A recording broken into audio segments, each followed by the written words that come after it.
Hello friends, welcome to our channel GK current affair circle. I hope कि आप लोग अच्छे होंगे। इस वीडियो में जनरल हिंदी का 25 क्वेश्चंस करवाने वाला हूँ, जो कि पार्ट 5 वीडियो है। इससे पहले मैं 4 वीडियो करवा चुका हूँ, जो कि काफ़ी इंपॉर्टेंट वीडियो है। आप इस वीडियो को लास्ट तक देखिएगा यहाँ पे, क्योंकि सीआरपी पैरामेडिकल में भी हिंदी का क्वेश्चंस पूछे जाते हैं, एसएससी जीडी में और सीआईएसएफ में भी पूछे जाते हैं। जो कैंडिडेट हिंदी क्वेश्चंस अटैम्प्ट करना चाहते हैं, वीडियो को लास्ट तक देखिए। इससे पहले अगर चैनल पर पहली बार आया तो चैनल को सब्सक्राइब कर लीजिए। आपके अपने जीके करंट अफेयर सर्कल को सब्सक्राइब करने के संग संग बेल आइकन को प्रेस करके ऑल पे क्लिक कर दीजिए, ताकि नए नए वीडियो का नोटिफिकेशन आपको सबसे पहले मिल जाए। चलिए बिना टाइम वेस्ट किए हुए क्वेश्चंस की ओर आगे बढ़ जाते हैं। जैसा कि आपको बोला, ये हिंदी भाषा का क्वेश्चंस है, जो कि हिंदी लैंग्वेज। तो यहाँ पे फर्स्ट नंबर क्वेश्चंस यहाँ देख सकते हैं। इसमें बोला है कि निर्देश प्रश्न संख्या 26 से जो 27 तक का जो क्वेश्चंस है, इसमें आपका बोला है कि निम्नलिखित विकल्पों में से बेमेल शब्द का चयन करें। कहने का मतलब है कि बाकी 3 एक तरह के होंगे, एक इसमें अलग होंगे, यानी बेमेल आपको बताना है। तो यहाँ पे 26 इस फर्स्ट क्वेश्चन में देखिए कि ऑप्शन ए में दिया है पैरानिक, ऑप्शन बी दिया है पुरातन, ऑप्शन सी दिया है प्राचीन और ऑप्शन डी है आवर्तचीन। क्योंकि इस टाइप के क्वेश्चन आपको एग्जाम में देखने को मिलेगा, क्योंकि इंपॉर्टेंट क्वेश्चन है। तो यहाँ पे देख सकते हैं, इसमें बोला है कि पैरानिक, पुरातन, प्राचीन और अर्धचीन। तो कौन सा सबसे अलग हो जाएगा? तो देखिए, पैरानिक पुरातन मतलब वही पुराना, और प्राचीन मतलब जो बीते हुए कल में जो थे उसे प्राचीन बोला जाता है। तो ये एक तरह का तीनों सेम है। पर यहाँ पे ऑप्शन डी देख रहे हैं अर्वाचीन। अर्वाचीन एक अलग शब्द हो गया, जिसका मतलब भी अलग है, इसलिए ऑप्शन डी यहाँ पे सबसे अलग हो गया, बेमेल हो गया। Option D correct answer. Next question देखिए, इसमें भी बेमेल फाइंड करना है आपको। यहाँ बोला है ऑप्शन ए में ब्रह्मा, ऑप्शन बी है विष्णु और ऑप्शन सी है सरस्वती और ऑप्शन डी है महादेव। तो यहाँ पे आप देख सकते हैं कि ब्रह्मा हो गए पुरुष, विष्णु भी पुरुष हो गए और महादेव भी पुरुष हो गए भगवान में। पर यहाँ पे सरस्वती माँ एक महिला हो गई, इसलिए यहाँ पे ऑप्शन सी करेक्ट आंसर हो गया, जो कि अलग है। तो ऑप्शन सी यहाँ पे करेक्ट आंसर। नेक्स्ट क्वेश्चन देखिए, यहाँ पे नेक्स्ट डायरेक्शन में बोला है निर्देशक में कि प्रश्न संख्या 28 से 29 तक निम्नलिखित प्रत्येक प्रश्नों के दिए गए शब्दों में प्रयुक्त संधि के प्रकार का चयन करें, उनके नीचे दिए गए विकल्पों में से कीजिए। तो आपको संधि का प्रकार इसमें फाइंड करना है, क्योंकि इम्पोर्टेंट है इस टाइप के क्वेश्चंस। तो यहाँ पे बोला है कि भुआदी, भुआदी एक शब्द है जिसका आपका संधि, कौन सा संधि में ये शब्द आता है वो आपको फाइंड करना है। इसे डिटेल में जानने के लिए आप पूरा संधि के बारे में पढ़ सकते हैं, कोई भी यूट्यूब चैनल पे या कोई बुक से। तो यहाँ पे देखिए कि यहाँ पे बोला है कि गुण संधि है, ऑप्शन बी है यन संधि, दीर्घ संधि और अयादी संधि। तो इसमें कौन सा करेक्ट होगा? तो यहाँ पे करेक्ट आंसर आपका यन संधि हो जाएगा, जो कि भुआदी यन संधि है। फिर है यहाँ पे सदुपदेश। सदुपदेश एक शब्द है जो कौन सा संधि में आता है? तो यहाँ पे इस क्वेश्चन का करेक्ट आंसर आपका हो जाएगा ऑप्शन बी, व्यंजन संधि में सदुपदेश आता है। फिर नेक्स्ट क्वेश्चन देखिए, तो यहाँ पे नेक्स्ट क्वेश्चन से डायरेक्शन निर्देशक बताया है कि प्रश्न संख्या 30 और 31 से लेकर 31 तक के बीच में जो क्वेश्चन है, उसमें बोला है कि निम्नलिखित प्रश्नों में से सही संधि विच्छेद का चयन करें। कहने का मतलब है कि एक ये शब्द दिया हुआ है एक क्वेश्चन में, पहला क्वेश्चन में, और इसका संधि विच्छेद इनमें से कौन सा सही से किया हुआ है। आपको पता होगा कि संधि विच्छेद क्या होता है। तो यहाँ पे आघंत, आघंत का यहाँ पे संधि विच्छेद कैसे होगा? आदि प्लस अंत, ऑप्शन बी है आघ प्लस अंत, ऑप्शन डी है आघ प्लस अंत और ऑप्शन डी आदि प्लस यंत। तो कौन सा यहाँ पे करेक्ट होगा? तो यहाँ पे इस क्वेश्चन का करेक्ट आंसर आपका ऑप्शन ही है, जो कि आदि प्लस अंत हम लोग आघंत यहाँ पे बोल सकते हैं। इसे इस तरह हम लोग संधि विच्छेद कर सकते हैं। तो और करेक्ट आंसर आपका ऑप्शन ए हो गया। फिर है नेक्स्ट क्वेश्चन यहाँ देखिए, इसमें बोला है कि अत्यधिक।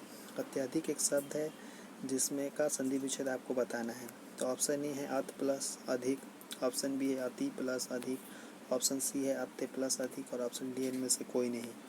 तो कौन सा होगा? तो अत प्लस अधिक का कौन सा करेक्ट होगा? तो यहाँ पे इस क्वेश्चन का करेक्ट आंसर ऑप्शन बी होगा, अति प्लस अधिक, अत्यधिक। अत्यधिक यहाँ पे हो जाएगा करेक्ट आंसर।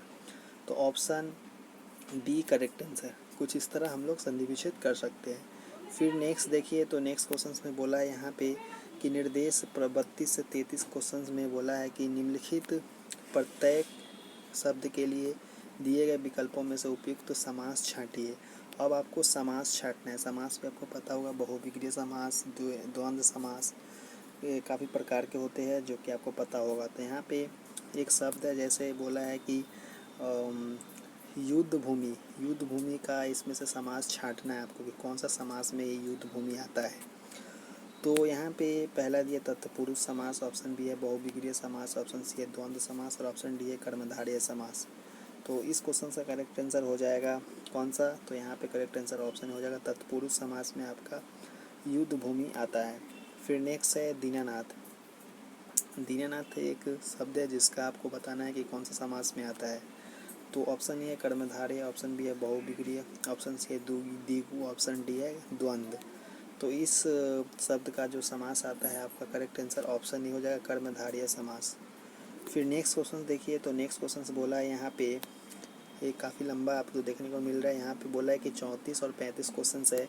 इसमें बोला है कि नीचे दिए गए प्रत्येक शब्द में वाक्य के पहले और अंतिम भागों को क्रमशः 1 और 6 की संख्या दी गई है। इनके बीच में आने वाले अंकों को 4 भागों य, ल, व और में बांटा गया है। तो ये चारों भाग उचित क्रम में नहीं है। तो वाक्य को ध्यान से पढ़कर दिए गए विकल्पों में से उचित क्रम चुनिए। तो क्या होगा, तो यहाँ पे क्रम में आपको सजाना है। जैसे यहाँ पे 1 नंबर दिया है कि ईश्वर, आत्मा और धर्म। तो ईश्वर, आत्मा, धर्म किसके लिए होता है, तो यहाँ पे आपको पढ़ना है इस पूरा को, इसे पढ़ के तो आपको सजाना है। तो इसको मैं डायरेक्ट आंसर आपको बता देता हूँ, जैसे आप पढ़ लीजिए। यहाँ पे क्या बोला है, यह में बोला है कि के अनुसार जीवन में लोक हित के कार्य। काफ़ी लंबा हो जाएगा वीडियो, आप लोग ध्यान से पढ़ लेंगे।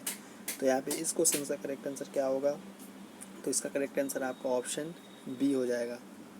फिर नेक्स्ट क्वेश्चन से यहाँ पे दिया हुआ है कि 35वां क्वेश्चन दिया हुआ है कि राष्ट्रीय जातीय से। तो यहाँ पे इसे भी आपको पढ़ना है और आपको अरेंज कर लेना है। कहने का मतलब एक तरफा में आपको लिख के, और यहाँ पे कौन सा आगे होगा कौन पीछे होगा आपको नंबर वाइज कर लेना है।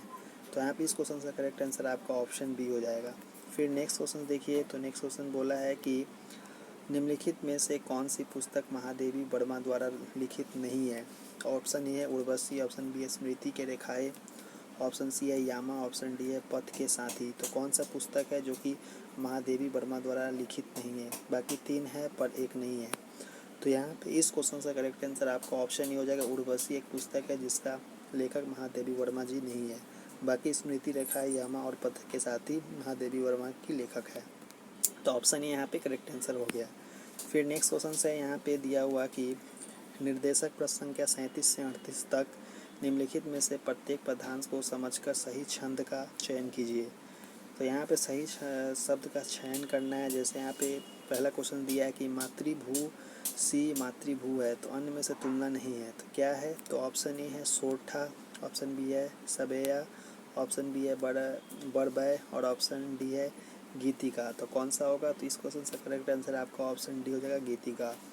फिर नेक्स्ट क्वेश्चन देखिए, तो इसमें बोला है कि जिन मन मुकुर सुधाए, ये लाइन दिया हुआ छंद का जिसको आपको समझ के आपको बताना है कि इसका मतलब क्या है। एक शब्द में कौन सा दोहा है या कविता है या रोला है या सोठा है, तो क्या है, तो यहाँ पे इस क्वेश्चन का करेक्ट आंसर आपका ऑप्शन ही हो जाएगा जो कि सोठा है। फिर नेक्स्ट देखिए, तो नेक्स्ट क्वेश्चन में बोला है कि 39 से 40 तक निम्नलिखित प्रश्नों में दिए गए अनेकार्थक शब्दों का एक एक अर्थ उनमें उनके सामने दिया गया है। तो उनका एक दूसरा अर्थ दिए गए 4 विकल्पों में से सम्मिलित है, तो वो विकल्प का चयन कीजिए। तो यहाँ पे जैसे बोला है कि अंबर और वस्त्र, तो इसका क्या हो जाएगा, एक शब्द विकल्प आपको चुनना है। जैसे आकाश हो गया, ऑप्शन बी हो गया समुद्र हो गया, समान होगा, पर्वत हो गया। तो क्या होगा, तो इस क्वेश्चन का करेक्ट आंसर आपका ऑप्शन हो जाएगा जो कि अंबर, आकाश, अंबर और आकाश का संबंध होगा। तो संबंध आपको यहाँ पे सम्मिलित करना है, तो ऑप्शन ए करेक्ट आंसर। फिर है यहाँ पे कनक और धतूरा। तो यहाँ पे इस क्वेश्चन का करेक्ट आंसर क्या होगा, तो ऑप्शन ए हो जाएगा कनक और सोना हो जाएगा। तो ऑप्शन ए इसलिए करेक्ट आंसर है। आई होप कि क्वेश्चन आपको समझ में आया हो। फिर नेक्स्ट क्वेश्चन है यहाँ पे 41 से 43 के बीच के जो क्वेश्चन इसमें बोला है कि प्रत्येक शब्द के दिए गए विकल्पों में से पर्यायवाची शब्द आपको फाइंड करना है। तो पर्यायवाची आपको तो पता ही होगा क्या होता है। तो हरिण का पर्यायवाची शब्द क्या होगा, तो ऑप्शन ए है बिहग, ऑप्शन बी है खग, ऑप्शन सी है हंस, ऑप्शन डी है मृंग। तो यहाँ पे कौन सा होगा जो कि हरिण का पर्यायवाची शब्द, तो यहाँ पे हरिण का पर्यायवाची शब्द आपका मृग हो जाएगा। फिर नेक्स्ट क्वेश्चन है कमल का पर्यायवाची शब्द क्या होगा? रजनीगंधा है, ऑप्शन बी है गुलाब, ऑप्शन सी अम्बुज, ऑप्शन डी है मल्लिका। तो कौन सा होगा कमल का? तो कमल का पर्यायवाची शब्द अम्बुज हो जाएगा। फिर नेक्स्ट क्वेश्चन है भवन का पर्यायवाची शब्द क्या होगा? तो ऑप्शन ए है मंदिर, ऑप्शन बी है धाम, ऑप्शन सी है महल और ऑप्शन डी है घर। तो कौन सा हो जाएगा भवन का? तो इस क्वेश्चन का करेक्ट आंसर आपका ऑप्शन डी हो जाएगा घर। फिर नेक्स्ट क्वेश्चन यहाँ पे दिया हुआ कि 40 से 45 तक का क्वेश्चन में बोला है कि निम्नलिखित प्रत्येक शब्द के उनके दिए गए विकल्पों का सही विलोम शब्द आपको बताना है। तो हर्ष शब्द का विलोम शब्द क्या होगा? ऑप्शन ए है विषाद, ऑप्शन बी है दुख, ऑप्शन सी है पीड़ा, ऑप्शन डी है कष्ट। तो इस क्वेश्चन का करेक्ट आंसर क्या होगा? तो इस क्वेश्चन का करेक्ट आंसर आपका ऑप्शन ए हो जाएगा विषाद। हर्ष का जो विलोम शब्द, हर्ष मतलब खुशी होता है, विषाद मतलब दुखी के टाइम होता है जो विष के समान होता है, इसलिए विषाद हो गया। फिर नेक्स्ट क्वेश्चन है मानव का जो पर्यायवाची शब्द क्या हो जाएगा? तो मानव का पर्यायवाची शब्द ऑप्शन बी दानव हो जाएगा।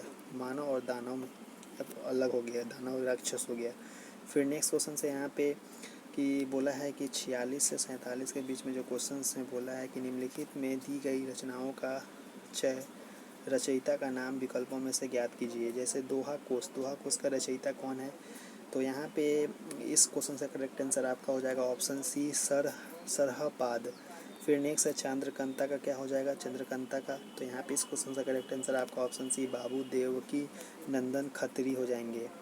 फिर नेक्स्ट क्वेश्चन देखिए, तो यहाँ पे नेक्स्ट क्वेश्चन दिया है कि 48 से 50 तक के जो क्वेश्चन है इसमें बोला है कि दिए गए वाक्यों में प्रत्येक अलंकार के भेद का चयन कीजिए।